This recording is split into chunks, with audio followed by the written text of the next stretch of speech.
So I would like to move now on to Efsane. Are you? Can you hear me, Efsane? Ali, yes, I hear you.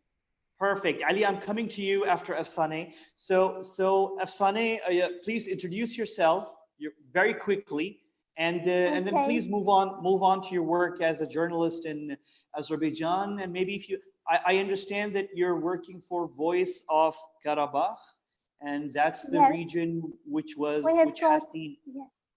has seen clashes with Armenia recently. So as a journalist, how have you managed to work both in covering those clashes and working under the health emergency that we have with the lockdowns? Okay, my name is Efsane. I work in Azerbaijan print media, Khalg newspaper. Till July 13, I can say that the main topic of Azerbaijan media as usual in another countries were the main topic is struggle against COVID-19. But after the beginning of this clash in Azerbaijan-Armenian border, the main topic changed in Azerbaijan.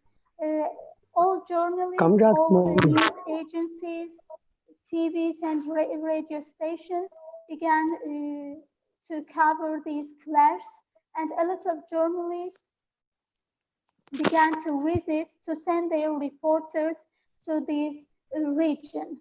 You know that the conflict between Azerbaijan and Armenia continues more than 30 years. After collapsing USSR, Azerbaijan and Armenia gained its independence, and after that, as a new independent country, we witnessed attacked by Armenian. And as a result of these territorial claims of Armenia to Azerbaijan, as a result of these claims began the war. And as a result of this war in 1990 and in 1994, 4 years, Azerbaijan lost 20% of its territory. And as a result of this war, as a Soviet side, 1 million Azerbaijani civilians became IDPs, and their rights are still violated by Armenia as they lost their all properties, native territories, and their relatives. But I would like to pay your attention recent events because we know that every day, I can say that every day,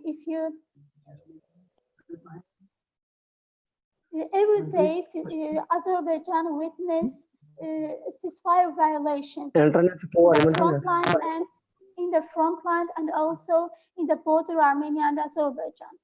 But towards the region where the clash began, I would like to give information about this district, because Tovuz district is not situated in Nagorno-Karabakh. It's situated in border Armenia and Azerbaijan. It's one of the strategic streets of Azerbaijan. When the clash began July 13, of course, a lot of journalists tried to cover what happens in the streets. And as a result of heavy artillery attacks, another side targeted civilian infrastructures, civilians' homes and houses. A lot of journalists and also I visited this region, and we were in border village of Tovuz region, which suffered from these heavy artillery attacks.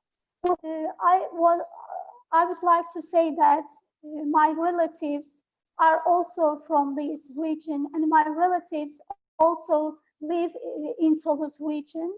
When the clash began, first day at night, I contacted with them by phone, and I could see all the artillery sounds. Of course, they said that we are not afraid, everything will be okay. But I felt that it's not ordinary day. It differs from ordinary attacks, from ordinary ceasefire violations. And then the next day we went to region, talked to people. Our colleagues, photographers were also there, and they could make videos, photographs who were suffered from these artillery attacks. Why not Armenia? Efsane, if I can interrupt here, I just received a few questions also about this conflict, so I'm gonna. Yes. Efsane. Thank you very much, Mr. Grace. I would like to speak about another 2 points about my topic. My colleagues talked about human rights violation, especially Mrs. Daniela Donges, Ali Arkaze, and other colleagues.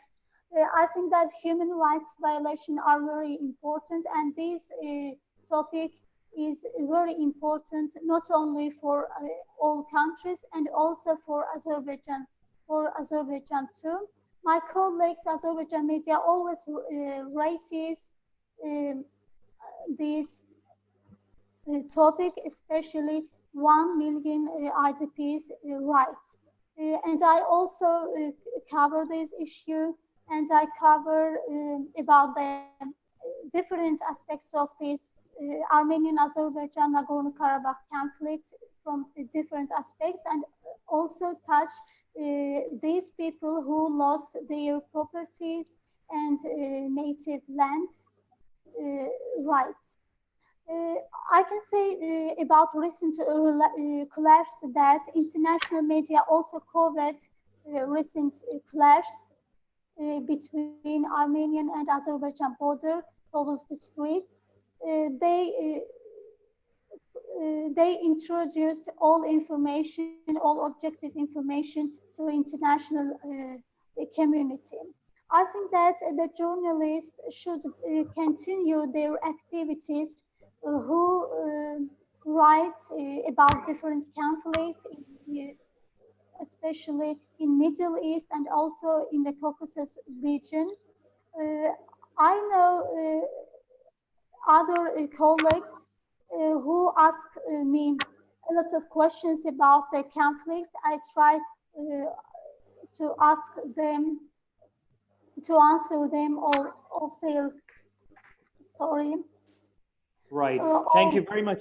Yeah, thank you, Efsane. Thank you, Efsane, for being with us and shedding light on the Caucasus. I mean, an area that usually doesn't get much international coverage, but I'm really very glad that you joined us.